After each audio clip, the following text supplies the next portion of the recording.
How can words inspire change? Is our first question.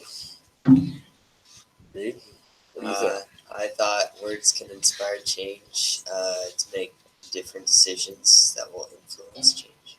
Like people will make different decisions. I like it. Oh, you, Mitchell?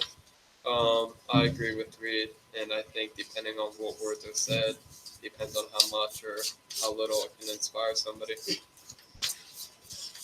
What do you think, Caden? I thought that words can inspire change because depending on what words you use, you can prove someone wrong. I agree with Caden. Why? Because, I don't know, you can use your words to prove something that's right or that's wrong. I agree. Can you elaborate on that? I don't know, you can just use your words to. Can you give us an example of what you're having that would help us a little bit here? If you're. No, I can't. What words of wisdom does To Kill a Mockingbird teach? Okay. I thought that To Kill a Mockingbird taught us that you can see others' points of view. Like Atticus said when he was talking to Scout, that to put herself in Jim's jeans. Skin. It also taught us that all of us are not that different. What do you think, Sandra? I think I agree with Caden. I think he has a very solid point, and I'd have to go with him. I agreed with Caden Mitchell's idea of how Atticus's words about climbing inside of the skin. I agree with all three of you. You can never judge a book by its cover. That's basically what it tells us. Yeah, I agree with you guys. Why? Because in the book they got treated the same, but like were completely judged on small things.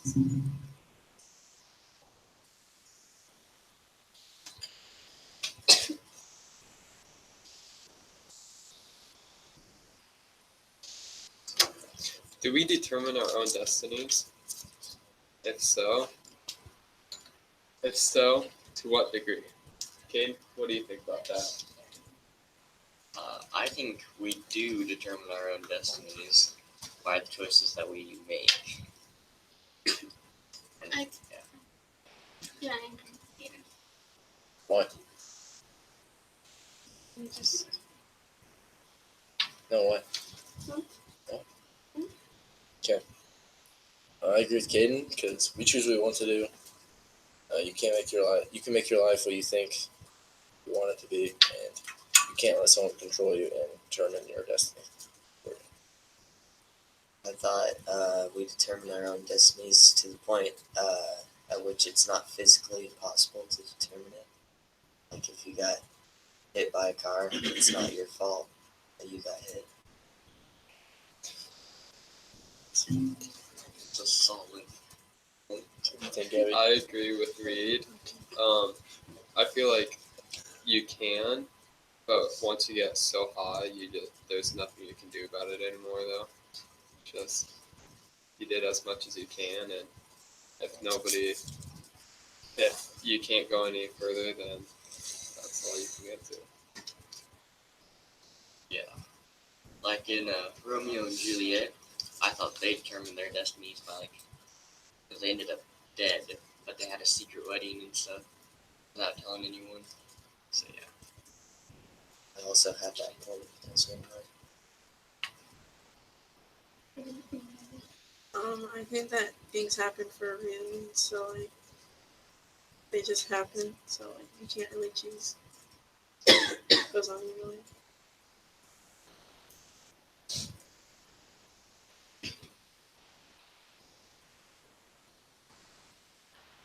I remember Romeo and Juliet, and Shakespeare still got it.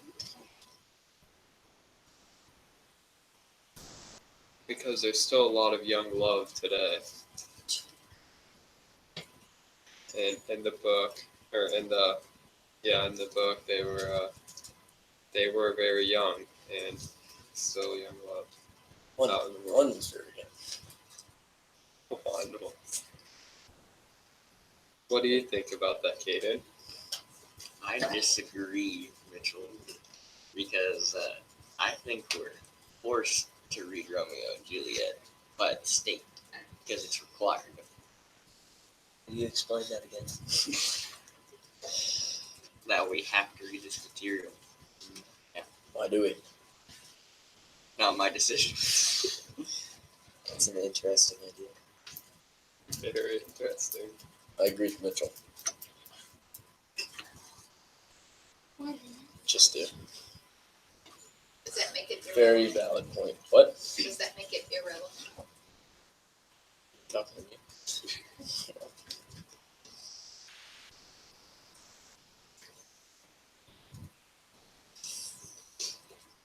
Reed, how do you feel about this? I felt that their emotions still make it relevant to some people.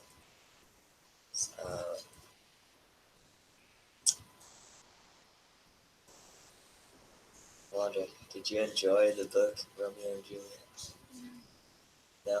No. Why not? What? Yes. Every time. Your time. Can you explain what you mean by that? Some parts are just very dumb. Love stories. I also did not like the book. I don't like reading in general. It wasn't very. Didn't have good. I don't know. Just very interesting things. And it's hard to follow along with their language. I can relate to that. What did you think about the book Romeo and Juliet, Gabby? I thought it was pretty boring. I didn't like it. It was hard to understand what was going on. I agree with Gabby and Gavin because the language is just not modern. Did you feel about the movie? The movie, I didn't like the movie that much because they tried to put like phrases from back then into a setting now. I agree with Kaden. I think if they just kept it with the old time theme, then they would have been a lot better off. Does that say about the importance of language? It's Didn't really very change. important to communicate with people. Can you elaborate on that? You need to communicate so you don't have things that are stupid and don't make sense. See what you mean.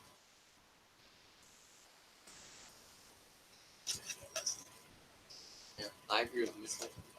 Language just can change so much over the years.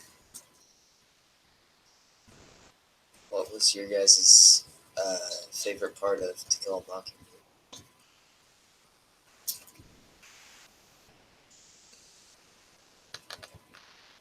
Mine was the drum. Oh, same. Same.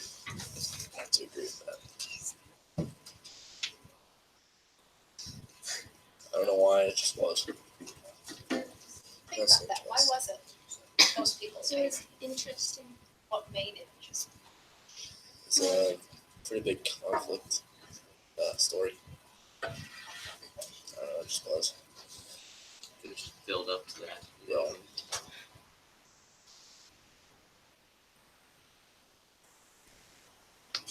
What in the text made you think that? I don't know. I don't remember the text. Reed?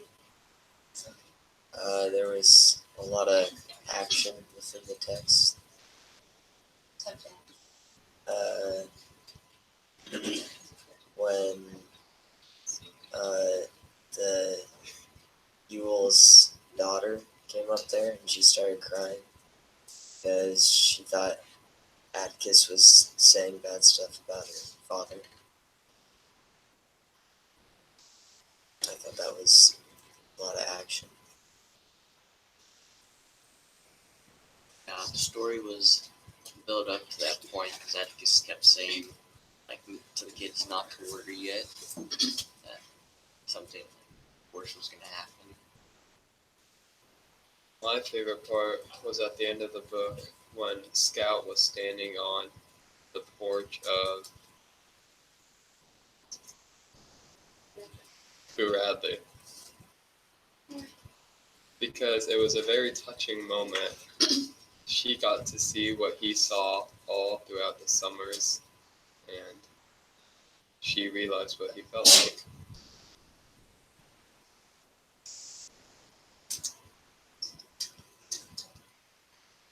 And she found out that he's not a mean, scary guy like they thought he was.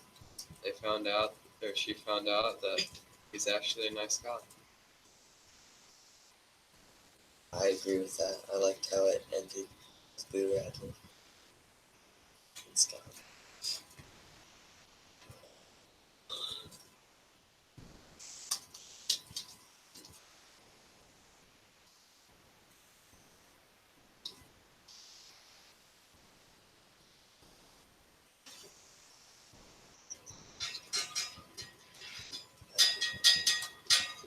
So you guys are saying that you all liked the book To Kill a Mockingbird and how it came to an end.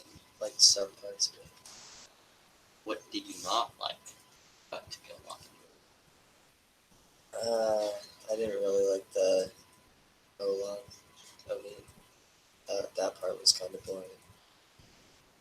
I like the action parts of the book. I didn't like how they missed a lot of scenes in the movie.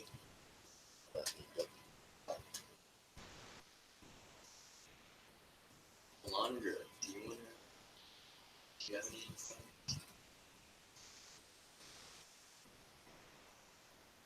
Just some parts were boring, just like, or sad.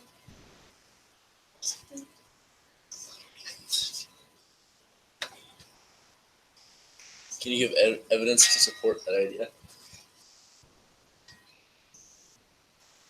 When they shot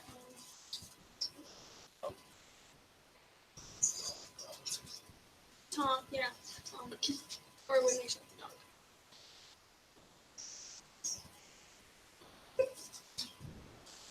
Nice. So you felt that was sad. Yeah. But what if the dog had rabies or something? There's this thing called a vet. Yeah, but it was in like a long time ago. If it attacks you, then yes. You're dead. You don't need to shoot. Like, what if it didn't? Well, let's not go I there. disagree with the law. It is like- yeah, No, it was If crazy. it didn't have So, rabies, like- I wouldn't have shot it. It didn't look crazy. It was just wondering how we trap on food. Probably trying to find somewhere to die. I disagree with the laundry because I I do feel too. the dog was Yeah, about me to too. die. Yeah. You paid attention to the text. It talked about how it was moving, how it had, Okay, and and would you want that dog coming up to you? Could he kill someone? The shreds.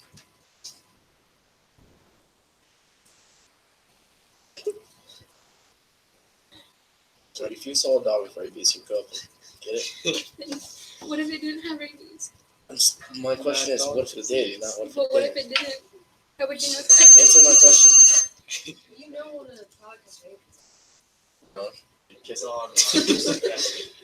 Okay, so you were talking about the difference between the movie and the text of both the play Romeo and Juliet and the movie that we watched, Baz Luhrmann's, and the difference in what you saw in To Kill a Mockingbird, the movie, and what we read in the text. Yeah. So I actually want to ask one more question of you all about the benefit or the experience, really, of being able to read a classic text, whether it's To Kill a Mockingbird the novel or Romeo and Juliet, the play, and then watching a film adaptation of that? What does that give you in an experience? What the what looks like? Okay, so you can visualize the setting. Is that what you mean? Okay. All right. It helps you if if you had problems seeing something in the book and it comes up in the movie, it helps you visualize it a little bit more. Okay. So do you then think that it benefits you when the adaptation is different than the book? Say, like Alondra was mentioning that the dog didn't look like he was all that dangerous, but we know in the text They really got into it. Yeah. So when a film adaptation doesn't do justice or hold true to the text, do you appreciate that or not? No. Sometimes. Sometimes. And why might you? Because it could just make it a better story. Okay, because stories evolve, right? Just like Romeo and Juliet evolved from the 1600s to the year 2000, or the 2000s, excuse me. Yeah, very good. Okay, outside circle. What did our inside circle now do well? Let's celebrate that. Everyone involved. Yeah, it's good. They discuss topics of fun. They discussed topics, what? Pretty well. Okay, what do you mean by that? I feel like they got in conversation about Okay, they went a little deeper into each prompt or question, do you think? Yeah, I would agree. Colin, what were you going to say? Okay, use connection statements. Yes. And did you notice when you use the different connection statements, like, can you elaborate on that? What in the text makes you feel that? Can you give evidence to support that idea? What happened? It led to more conversation, deeper, deeper, deeper. So good job, guys. I appreciate that a lot. I hope that you are feeling that you are stretching your discussion skills and that you are getting skills that you can use outside the class. Very good job. Okay, so now it's time to get onto Google Classroom and log on to your reflection that we'll do later. Good job. Thanks. I'm doing a script.